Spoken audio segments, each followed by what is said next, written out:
Vous écoutez Lumière 101, un regard libre sur un monde ouvert. Aujourd'hui, François Guillaume et moi-même, Georges Lannes, vous proposons un échange sur la falsification marxiste du libéralisme. Je dis bien falsification marxiste et non pas socialiste. Nous aurons l'occasion de revenir sur ce point. Le marxisme est en effet une théorie discréditée partout, mais il s'avère qu'elle est quand même présente au sein du discours politique courant, et cet entretien est destiné à essayer de démystifier ce biais, et c'est pour ça que nous l'intitulons falsification marxiste. Alors, François Guillaume, par où commencer? Il semble que le marxisme, en effet, est discrédité, mais qu'il est omniprésent dans le discours et dans la pratique politique. C'est-à-dire qu'on a affaire à une espèce de manifestation sociale et politique de ce que dans le monde, dans le pays des merveilles d'Alice, on a décrit comme le chat de Chester. C'est-à-dire que c'est l'épisode où le chat de Chester disparaît, mais comme le chat était en train de sourire, le sourire du chat demeure. Et le nazisme, le socialisme marxiste, ce que Pareto appelait le socialisme orthodoxe, se manifeste dans tous les discours de tous les politiciens, comme de droite comme de gauche, et dans les institutions. Car alors qu'on présente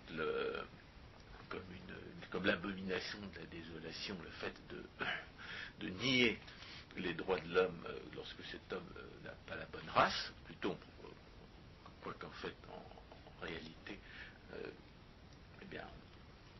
on le pratique en dépit du fait qu'on le dénonce, plutôt on le pratique par le moyen du fait qu'on le dénonce, c'est le nazisme racial. Il existe dans la société, dans toutes les sociétés politiques, un nazisme social qui nie les droits de l'homme et du citoyen, à partir du moment où cet homme, ce citoyen, appartient à une certaine classe. C'est pour ça qu'on parle de nazisme social, une certaine classe sociale dont la manifestation la plus institutionnelle la plus connue consiste dans ce que j'ai appelé les impôts de la haine, c'est-à-dire les impôts qui sont là pour persécuter ostensiblement une minorité, dont par implication on nie les droits. Oui, parmi les impôts de la haine, le premier c'est l'impôt sur le revenu, que le manifeste communiste prônait en 1848 pour priver les riches de leur richesse. Suivant le principe énoncé par Ayn Rand, ce n'est pas de posséder votre richesse qu'ils ont envie, ce qu'ils veulent, c'est vous en priver. On a donc affaire à ce que j'ai appelé les socialistes méchants, qui peuvent s'opposer occasionnellement aux socialistes cupides, qui sont là non pas pour se remplir les poches à vos dépens, mais pour vous priver de ce que vous avez. Et à cet égard, on peut dire que la négation des droits de l'homme commence à la négation que représente cette expression des droits de l'homme. Car en fait, en l'espèce, les droits de l'homme ne sont pas la réalité de l'individu. C'est une expression falsifiée qui ne fait pas référence justement à l'intégrité de la personne. En l'espèce, il est manifeste que la tradition de la gauche depuis la Révolution française consiste à proclamer les droits de l'homme et ensuite à les violer massivement. Il ne faut pas oublier qu'il n'y a que quelques semaines entre la déclaration des droits de l'homme et du citoyen qui est d'août 1789 et la violation massive de son article 17 par le vol des biens de l'Église qui est d'octobre 1789. Donc vous avez dès la proclamation des droits de l'homme et du citoyen par la tradition, par la coalition politique de gauche, vous avez une négation de l'humanité de certains de ces citoyens part, la première manifestation de nazisme anticatholique que la société politique française ait connue. Alors, il y a une deuxième manifestation du nazisme social qu'on trouve dans le discours de gauche, c'est l'idée persistante suivant laquelle si les problèmes sociaux perdurent, c'est parce qu'on n'a pas encore assez volé les riches. L'idée suivant laquelle on pourrait régler tous les problèmes qui se posent si les possédants acceptaient, enfin, ne se défendaient pas contre le vol dont ils sont victimes, est encore tout à fait dominante, notamment chez certains journalistes du Monde, qui nous avaient accusés l'année dernière de ne pas nous soucier du bien commun, et c'est qu'il était manifeste que la résistance des victimes du socialisme à leur oppression esclavagiste était l'obstacle principal à la résolution des problèmes de la société. Oui, parce que pour eux, ce qui est important, c'est qu'il y ait une égalité de la richesse ou de la pauvreté, et tout doit être fait dans ce sens. Il n'est pas important de créer des richesses. Il y a a priori un gâteau à se partager et on va essayer de faire... Je dirais c'est le matérialisme. C'est une conséquence du matérialisme des gens de gauche. Ils ne peuvent pas concevoir que la richesse se crée et par conséquent ils en déduisent que s'il y a des riches c'est forcément au détriment des autres. Et ça, c'était le présupposé de Léon Bourgeois dont on a parlé à propos de la prétendue solidarité sociale. Mais il y a une autre caractéristique du marxisme contemporain, du marxisme persistant, c'est l'aveuglement sur la réalité de l'exploitation et de la destruction qui procède de l'étatisme et du socialisme. Car la contrepartie du discours de la classe parlante, des gens de gauche, comme quoi si les problèmes sociaux ne sont pas résolus, c'est la faute au libéralisme dominant, libéralisme qui serait de l'ultralibéralisme qui serait dominant. La contrepartie, c'est qu'ils ne voient pas du tout que ce sont eux, les socialistes, qui sont les destructeurs et qui sont les exploiteurs. Et ça, c'est la deuxième caractéristique du marxisme à laquelle il faut se référer, c'est ce que j'ai appelé en traduction de l'anglais le sophisme d'auto-exemption. En anglais, Thomas Sowell a popularisé une notion qu'on trouve, disons, chez d'autres auteurs, qu'il appelait la self-accepting fallacy. Ça consiste à appliquer aux autres des principes qu'on ne s'applique pas à soi-même. Et Ayn Rand présentait ce sophisme-là comme un moyen de détection philosophique, c'est-à-dire comme un moyen de déceler les fausses philosophies. Et nous avons déjà parlé de ce moyen de détection philosophique en parlant du pseudo-expérimentalisme, en disant les pseudo-expérimentalistes, et notamment parmi eux ceux qui s'appellent les positivistes, ne se rendent pas compte qu'en niant la possibilité d'une connaissance philosophique vraie, eh bien ils se réfutent eux-mêmes. C'est-à-dire que si les positivistes acceptaient de s'appliquer à eux-mêmes leurs propres principes, ils se rendraient compte qu'ils sont automatiquement réfutés. Et ça, cette incapacité à voir, à se regarder soi-même parlant et agissant, est vraiment une caractéristique de la sophistique socialiste contemporaine. L'absurdisme socialiste repose dans une très large mesure sur l'incapacité à voir qu'on utilise soi-même des notions qu'on a par ailleurs réfutées. Ce que Ayn Rand appelait le vol de concepts. Alors, c'est soit une volonté, soit une incapacité qu'ils ont. Mais dans la pratique, en réalité, je pense qu'on est aveugle, puisque moi je l'ai moi-même été pendant des années, on est aveugle à la contradiction si en tant qu'on n'a rien à mettre à la place. C'est-à-dire qu'on ne voit pas qu'il existe une meilleure philosophie à côté, qui elle n'est pas contradictoire. Alors, il faut peut-être donner un exemple de ce vol de concept, c'est-à-dire de cette utilisation d'une notion qu'on a par ailleurs prétendu réfuter. Commençons par le plus simple, la propriété c'est le vol. Oui, c'est la formule de Proudhon. La formule de Proudhon, la propriété c'est le vol, c'est l'exemple d'une proposition qui se réfute elle-même, parce que la notion de vol, pour les gens qui comprennent ce que c'est qu'un système de définition, on peut définir le vol que s'il existe une propriété légitime à voler. Ce n'est pas voler que de s'approprier ce qui n'appartient à personne, et ce n'est pas voler que de prendre à un voleur ce qu'il a pris à d'autres. Donc le concept de vol présuppose qu'il existe forcément une propriété légitime, et en conséquence de quoi dire la propriété c'est le vol, c'est se réfuter soi-même. Alors, dans le cas de Proudhon, on avait affaire à une notion, à une erreur d'interprétation de la propriété foncière, en réalité, que justement Frédéric Bastiat a réfuté au même instant, et qui consistait à croire que les propriétaires fonciers avaient une espèce d'avantage indu sur les autres, parce que les autres arrivaient après, qu'ils étaient mal servis, tandis que les premiers, ils avaient pu se servir. C'est l'idée matérialiste et absurde de la richesse naturelle, qu'on pourra éventuellement réfuter si on parle un jour des sophismes de la soi-disant écologie politique. Mais ce que je dirais, c'est que les démonstrations de la loi de Bitur-Camembert suffisent à réfuter, enfin le point de départ de la démonstration de la loi de Bitur-Camembert suffit à réfuter l'erreur de Proudhon. Ce n'est pas vrai qu'on a un profit par rapport aux autres quand on est le premier arrivé sur une prétendue ressource naturelle, parce que, tout simplement, il n'existe pas de profit certain, et comme il n'existe pas de profit certain, il n'existe pas de profit qui soit automatiquement lié à une situation donnée.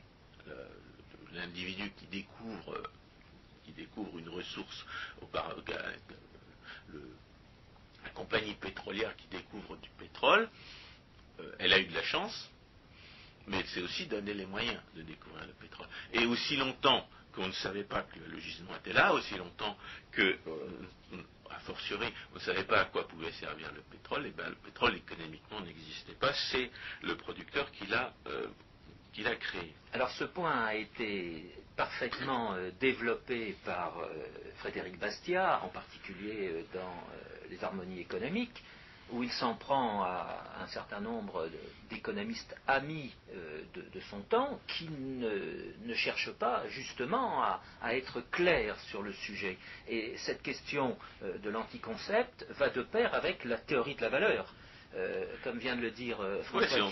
Si on comprend bien la théorie de la valeur, on comprend que le premier occupant d'une ressource naturelle inutilisée ne vole rien à personne, contre Rousseau qui disait « gardez-vous d'écouter cet imposteur », bien au contraire, l'appropriation initiale d'un terrain qui n'appartient à personne, c'est le prototype de la propriété légitime. Alors on pourrait dire, pour conclure ce passage sur la domination pratique du marxisme encore aujourd'hui, qu'on peut éventuellement l'expliquer par la théorie des choix publics, et notamment par le modèle dit de l'électeur médian, qui a été présenté par Downes en 1956. Le modèle de l'électeur médian dit c'est l'électeur qui peut faire différence entre une majorité de droite et une majorité de gauche, qui est le véritable dictateur dans un régime politique fondé sur le principe majoritaire illimité. Et si on suppose un principe majoritaire illimité, alors c'est l'électeur du milieu, dit électeur médian par les économistes, qui va décider. Et en raison du fait que l'électeur médian est le véritable dictateur, et en raison du postulat comme quoi aucune propriété n'est à l'abri de la redistribution politique dans un système majoritaire illimité, eh bien il s'ensuit que les hommes de l'État vont voler les riches, soi-disant au profit des pauvres, et en réalité, ils donneront le butin de ce vol à l'électeur médian. Et on peut dire que...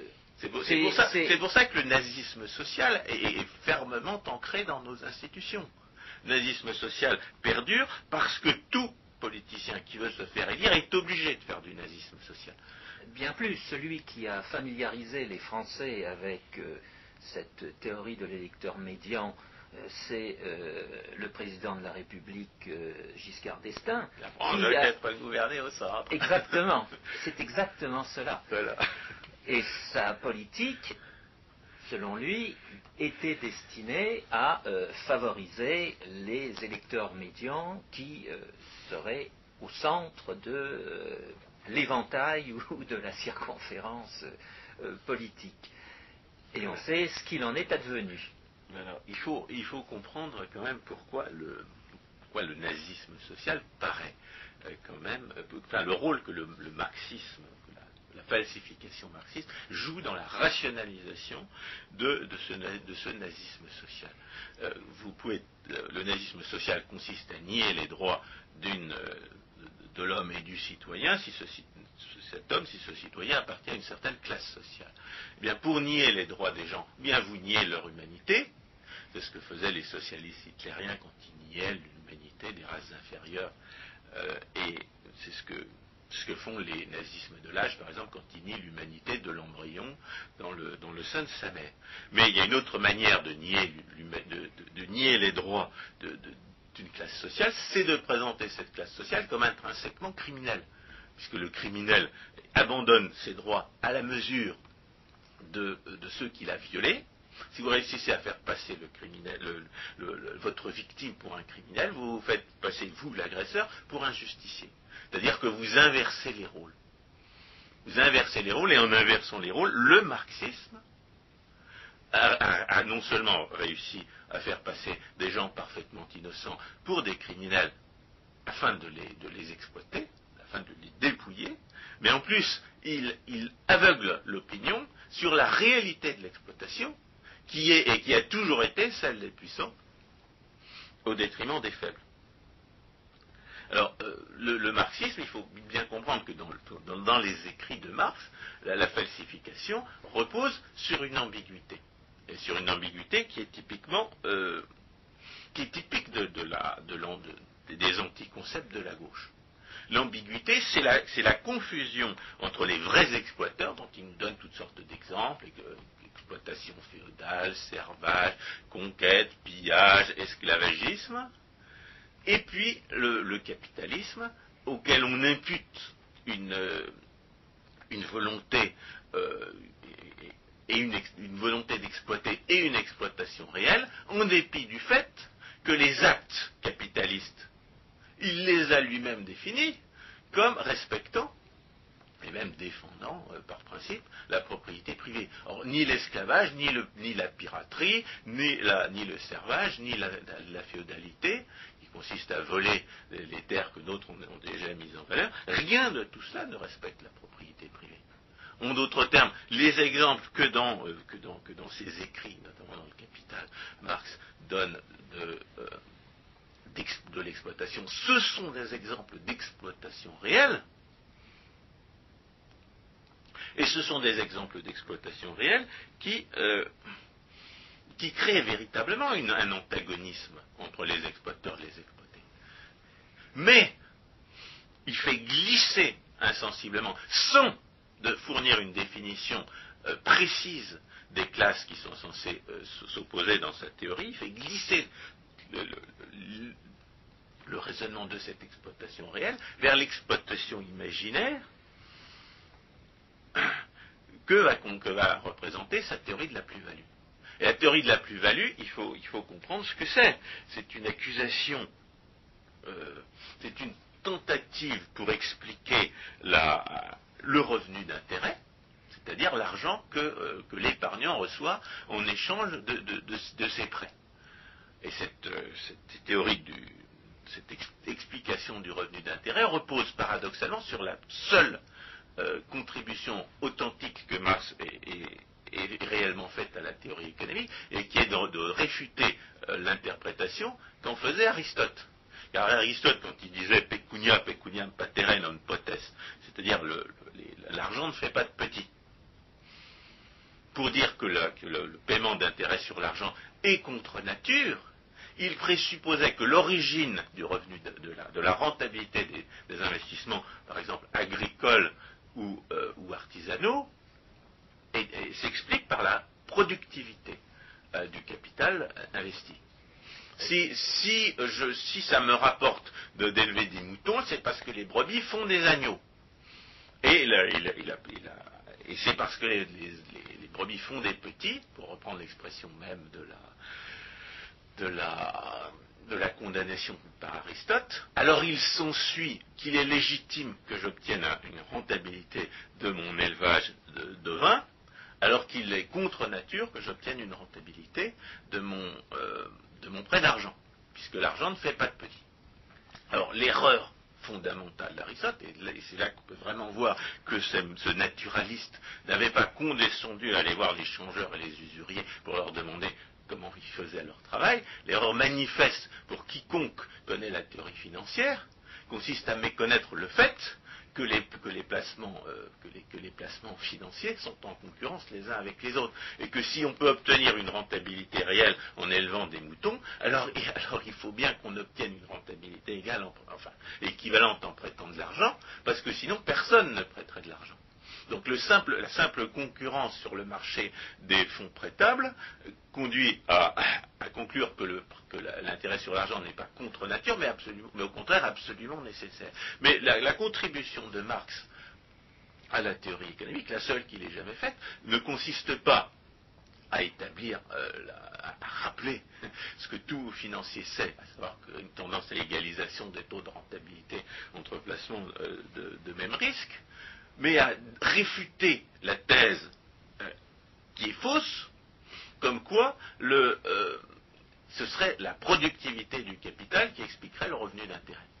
Parce que ce qui explique le revenu d'intérêt, c'est parce que ce qui explique la productivité, ce qui se traduit sur le marché, ce qui traduit sur le marché la productivité du capital, ce n'est pas le revenu d'intérêt, c'est le prix auquel on paie les biens de capital. C'est-à-dire qu'il y a,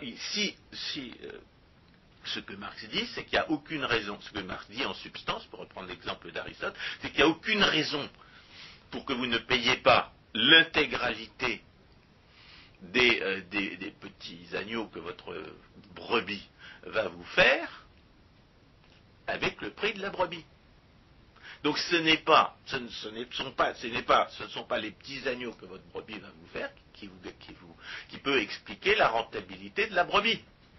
Parce que si le revenu d'intérêt, c'est parce que il n'y a aucune raison pour que vous ne payiez pas à l'avance tous les petits agneaux que cette brebis va faire. Et d'ailleurs, la meilleure preuve, c'est que si cette brebis est stérile, c'est-à-dire si vous ne pouvez en tirer que de la laine et pas des agneaux, ben vous la paierez moins cher. En conséquence de quoi, ce n'est pas la fécondité de la brebis qui peut expliquer la rentabilité de votre élevage de vin. Ce qui explique en réalité, parce qu'il faut d'abord dire la vérité avant de parler de la falsification marxiste, ce qui explique la rentabilité de tout placement, ce n'est pas la productivité du capital, contrairement à ce qu'enseignaient encore les théoriciens de la finance, parce que je suis obligé de dire qu'à moi, on m'a toujours enseigné que la productivité du capital jouait un rôle dans la détermination du revenu d'intérêt, ce qui est entièrement faux. Ce qui explique la rentabilité et par conséquent le revenu d'intérêt, c'est la préférence temporelle. C'est-à-dire le fait qu'on préfère toujours une satisfaction immédiate à une même satisfaction différée. C'est-à-dire, si on revient à la notion de valeur, la valeur présente qui est plus grande que la valeur future, pour parler de façon très large. Et alors la démonstration du caractère nécessaire de cette préférence temporelle, elle est donnée par von Mises, qui dit très justement, si les gens étaient indifférents entre une satisfaction présente et la même satisfaction dans l'avenir, eh bien, il n'y aurait pas d'action. Il n'y aurait pas d'action parce qu'on serait indifférent à agir maintenant ou à agir plus tard. Or, l'action existe. Donc le seul fait de l'action prouve le caractère nécessaire de l'existence de la préférence temporelle. La préférence temporelle qui conduit à donner moins de valeur à une satisfaction à venir qu'à la même satisfaction dans l'immédiat, c'est ce qui explique que vous payez un revenu d'intérêt pour différer, que vous receviez un revenu d'intérêt pour différer votre consommation, et que vous payez un revenu d'intérêt pour pouvoir obtenir immédiatement la satisfaction en question. Donc, Aristote est réfuté par... le jugement d'Aristote est entièrement réfuté, puisque non seulement on a démontré par la concurrence des placements que l'intérêt sur l'argent est inévitable, mais on a aussi démontré qu'il est la conséquence d'un phénomène inhérent à l'action, c'est-à-dire totalement inéluctable. C'est l'interdiction du prêt d'argent qui est contre nature et non pas le prêt d'argent lui-même. Alors la contribution de Marx a consisté à dire, c'est ce que je viens de dire, à savoir que ce qui traduit la productivité du capital, ce n'est pas le revenu d'intérêt, mais c'est le prix des biens de capital.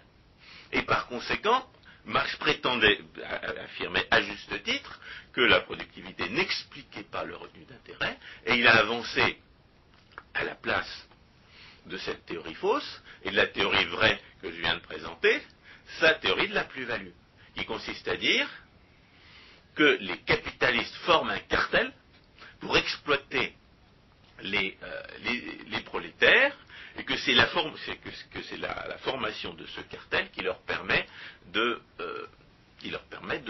d'extraire la plus-value, c'est-à-dire d'obtenir un revenu d'intérêt sur les placements de leur épargne. Alors, à cet égard, on peut dire que Marx a l'originalité de mettre l'accent sur le capital, de développer en long et en large ce qu'il entend par capital, alors qu'à l'époque, et là je ferai référence à un texte de Ralph Raico de 2006, où il fait bien apparaître qu'au début du XIXe siècle, on ne parlait pas de capitalisme, mais on parlait d'industrialisme. Et d'une certaine façon, Marx va faire une analyse ou une théorie de cet industrialisme qui amène à, cerner les éventuelles organisations que les industriels passent entre eux, la pire aux yeux de Marx étant le cartel qu'ils vont constituer.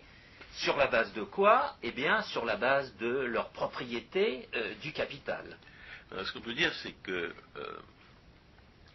justement, à ce titre, le marxisme, encore une fois, est une dénaturation de la pensée vraie. Parce que l'industrialisme du début du 19e siècle, avec des gens comme Jean-Baptiste Say, Destutt de Tracy, Benjamin Constant, Charles Comte, Charles Dunoyer, Augustin Thierry, ce sont des gens qui disaient l'histoire de l'humanité, on peut l'interpréter comme une histoire de la lutte entre les producteurs et les exploiteurs qui cherchent à vivre par la force sur leur dos. Et donc, la théorie de la lutte des classes, non seulement c'est une idée libérale, mais c'est une idée une idée dont les premiers marxistes, à commencer par Marx et Engels, et Lénine lui-même, reconnaissaient qu'elle avait été inventée par les libéraux. Seulement, la théorie libérale de la lutte des classes repose sur une identification correcte de ce qui fait l'exploitation, et non pas sur une identification fallacieuse de ce qui fait l'exploitation. Ce qui fait l'exploitation, c'est la violation de la propriété privée. Ce n'est pas le cartel. Et là, vous avez, comme toujours dans la falsification socialiste de la norme, vous avez cet amalgame anticonceptuel dans les écrits marxistes entre l'exploitation réelle et l'exploitation et la fausse exploitation purement postulée. Et cet anticoncept par amalgame eh bien, il empêche de penser, puisque vous mettez dans le même sac des choses qui n'ont rien, qui sont foncièrement opposées. Vous mettez dans le même sac des actes qui constituent une violation de la propriété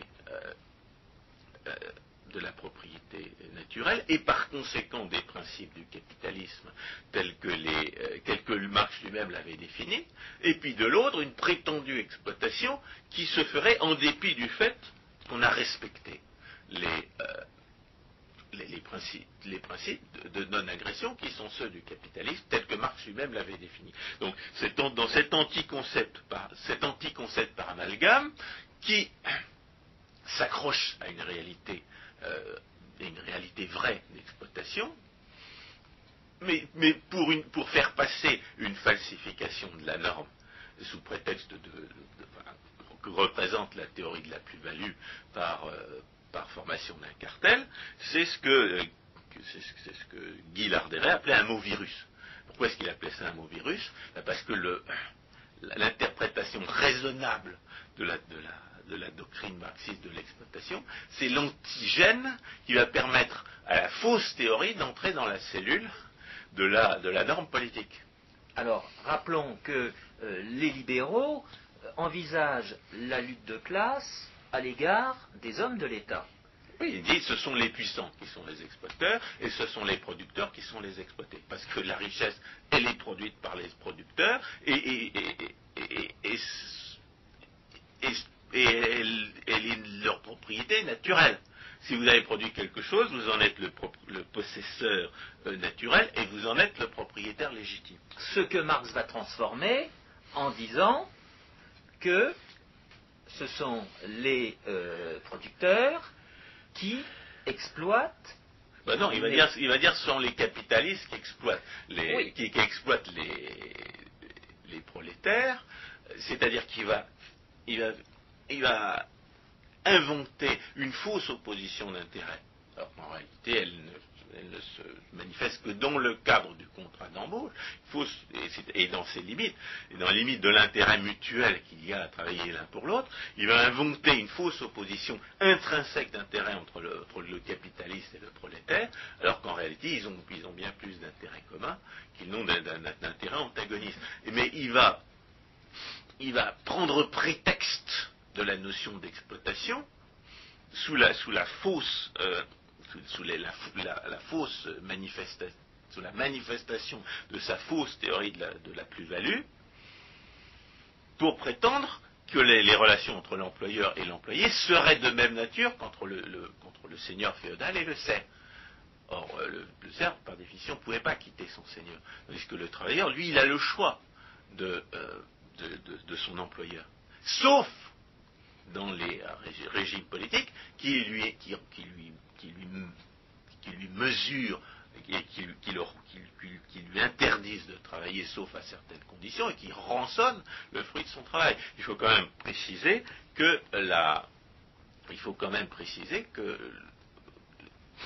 le montant de l'exploitation dont les marxistes accusaient les capitalistes de se rendre coupables représentait de l'ordre de 4% du salaire de l'ouvrier au XIXe siècle. Alors qu'aujourd'hui, le smicard, il se fait voler la moitié de son salaire, et ceux qui lui volent la moitié de son salaire, ce ne sont pas les capitalistes, ce sont les hommes de la sécurité sociale. Exactement. Et alors, c'est là qu'on voit le deuxième aspect du marxisme, en détournant l'attention sur le bouc émissaire, autre procédé d'illusion fiscale, en détournant l'attention sur le bouc émissaire des capitalistes, le marxisme sert à détourner, à aveugler les exploités sur la véritable identité de leurs exploiteurs, qui sont les hommes de l'État, c'est-à-dire les puissants. Et le procédé qui conduit à faire passer pour une exploitation ce qui n'en est pas une, c'est-à-dire ce mot virus, on peut aussi l'associer à l'expression de Louis Pauwels, qui parlait de sida mental. Le sida, c'est une forme de virus. Le sida mental, c'est l'insinuation dans l'esprit des gens de fausses notions qui vous présentent toujours un aspect raisonnable pour vous entrer dans la tête. il est très important de comprendre que l'anticoncept, le mot virus, est toujours susceptible d'une interprétation raisonnable, parce qu'il y a des gens qui croient encore que l'interprétation raisonnable validerait les interprétations déraisonnables. En réalité, c'est l'inverse. L'interprétation raisonnable, dans un procédé classique de désinformation, est là pour vous faire admettre le déraisonnable. C'est par l'apparence de la rationalité que l'absurdisme socialiste vous entre dans la tête. Le socialisme est effectivement incident-mental. À commencer par le mot capitaliste lui-même.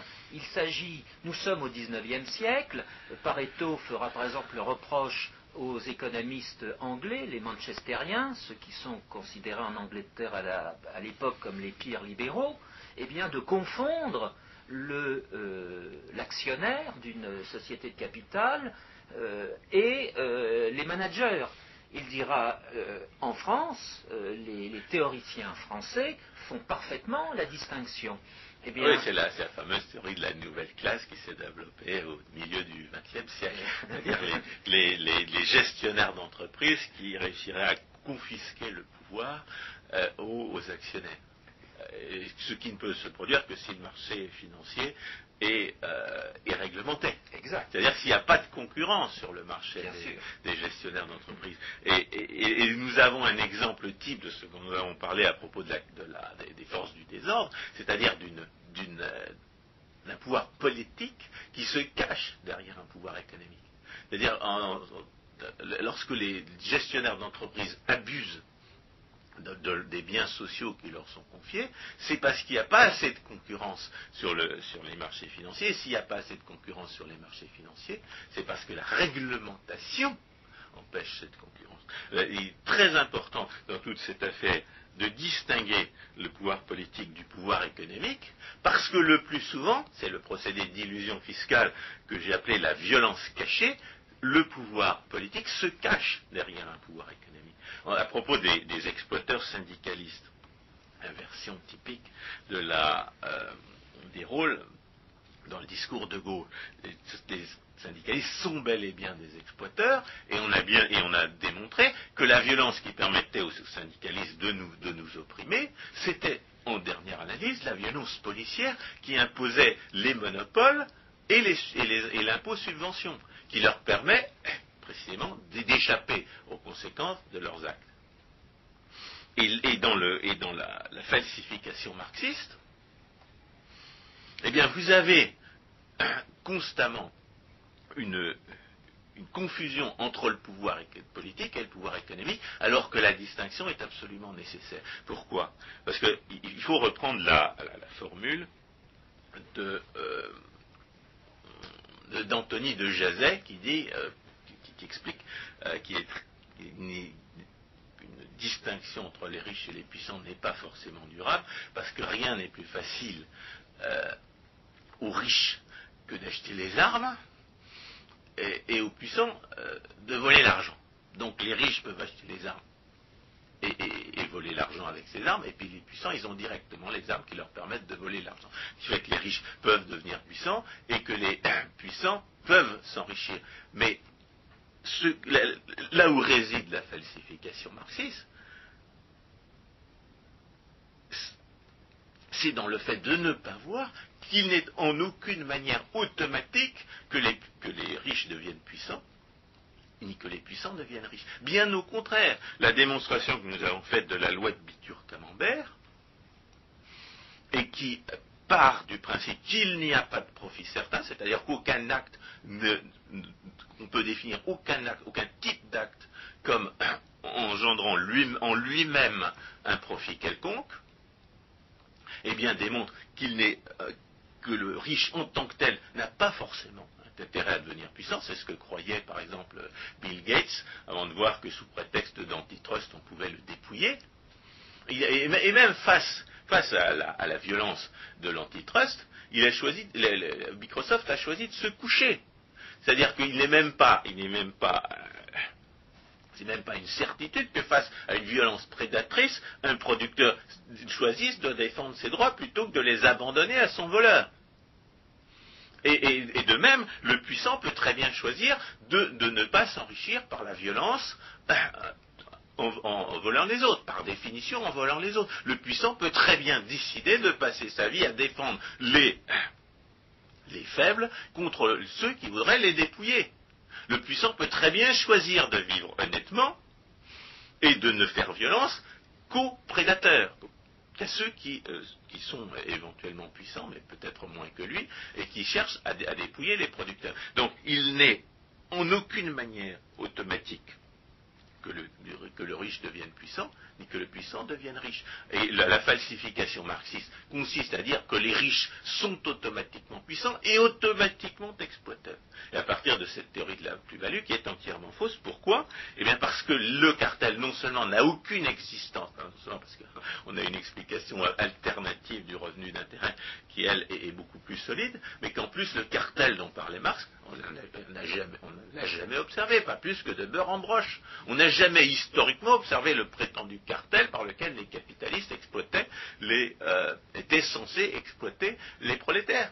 Il n'y a jamais eu d'études qui puissent le démontrer, tout simplement parce qu'il n'a jamais existé. Mais il y a encore pire, c'est que comme nous l'avons démontré à propos de Microsoft, eh bien le cartel ne peut pas exploiter les gens à moins de devenir violent, justement. Un cartel formé par des contrats volontaires sur un marché libre ne peut exploiter personne. Et la meilleure preuve, c'est la violence syndicale elle-même. Parce que qu'est-ce que c'est qu'un cartel? Qu'est-ce que c'est qu'un syndicat? C'est un cartel. Et pourquoi est-ce que les syndicalistes se transforment presque immanquablement en gangsters? C'est parce que justement les lois de la concurrence sur un marché libre les confrontent beaucoup trop tôt, beaucoup plus tôt qu'ils ne le pensaient, aux limites du pouvoir du cartel. Si les syndicalistes deviennent des agresseurs criminels, des délinquants,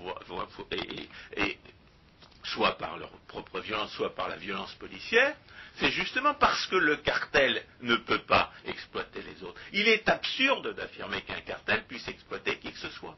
Le cartel ne peut gagner d'argent que s'il contribue à réguler les prix, dans des circonstances où les prix ont des chances de varier de façon erratique, comme par exemple quand l'investissement initial est très important. C'est pour ça qu'un cartel de pétroliers, d'entreprises pétrolières privées, dans un cadre de liberté, de propriété légitime et de liberté des contrats, était parfaitement justifié. Aujourd'hui, on a un cartel pétrolier de gens qui, à 70%, ont volé leur pétrole, et qui, en plus, le possèdent à titre satrapique, c'est-à-dire qu'ils ne peuvent pas le vendre. Ils ne peuvent qu'en tirer des revenus courants.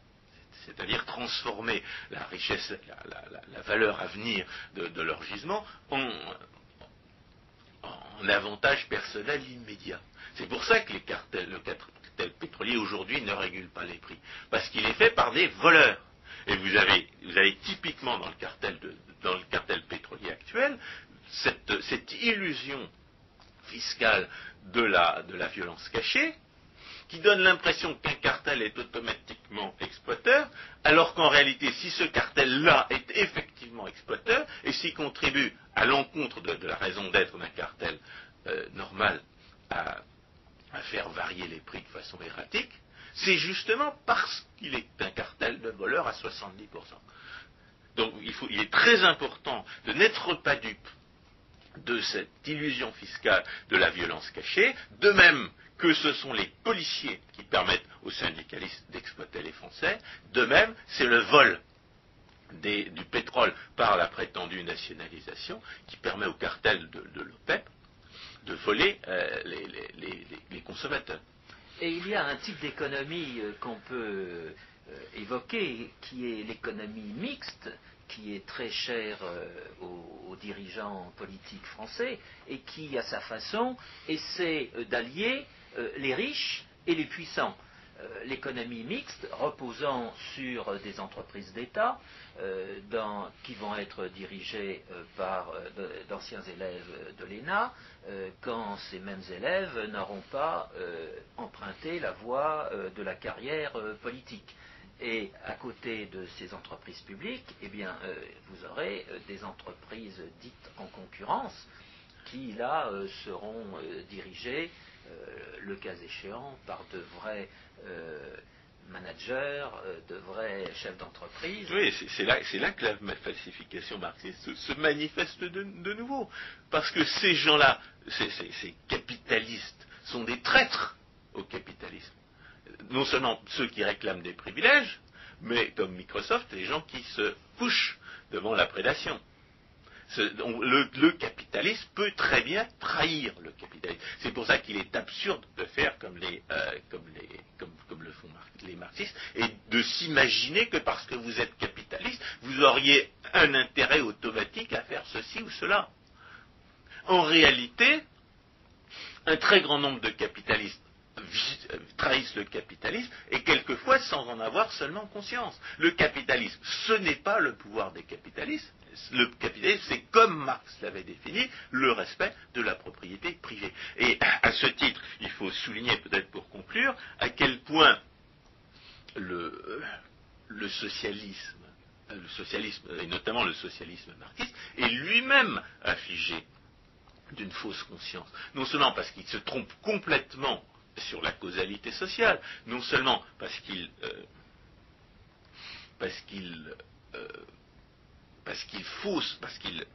accuse faussement des innocents, et parce que ce faisant, il masque les véritables coupables en matière d'exploitation, mais aussi parce qu'il repose en dernière analyse il se perpétue en dernière analyse sur les procédés d'illusion fiscale, en tout cas sur les procédés d'illusion fiscale que nous avons dénoncés, et en particulier sur les procédés du bouc émissaire et de la violence cachée. Il faut distinguer le bouc émissaire de la violence cachée. La violence cachée, c'est un procédé automatique qui conduit à ne pas voir que la source du pouvoir économique se trouve dans un pouvoir politique sous-jacent, c'est-à-dire dans l'impôt subvention et dans le monopole. Le bouc émissaire, c'est une réaction de l'individu ignorant et impuissant qui cherche des explications qui lui permettent d'agir, ou au moins de dénoncer des coupables, en l'absence de toute possibilité réelle d'agir et de connaître la vérité. C'est un peu le pendant de ce que j'ai appelé le syndrome du cocu, et dont on pourra éventuellement parler à une autre occasion. Eh bien, François Guillaume, merci beaucoup de ces éléments sur l'analyse marxiste et les falsifications marxistes du libéralisme dont il faudrait que chacun ait conscience aujourd'hui. Nous avons commencé cet entretien en évoquant la négation des droits de l'homme, et à cette occasion, j'avais dit qu'il fallait être très réservé vis-à-vis de cette expression droit de l'homme, qui elle-même, à sa façon, est un anticoncept. Ou en tout cas, sa déclaration du 26 août 1789, qui laisse quand même à désirer en la matière. Oui, alors, la négation... Et a fortiori, les déclarations ultérieures, bien entendu. La négation fondamentale, c'est la négation des droits de propriété, qui, comme on vient c'est ce que disait Ayn Rand, il n'existe pas d'autre droit de l'homme que le droit de propriété. Exactement. Et l'atteinte au droit de propriété, c'est une atteinte à l'individu, à la personne, et c'est contre cela que les libéraux s'élèvent en permanence. Merci de votre attention.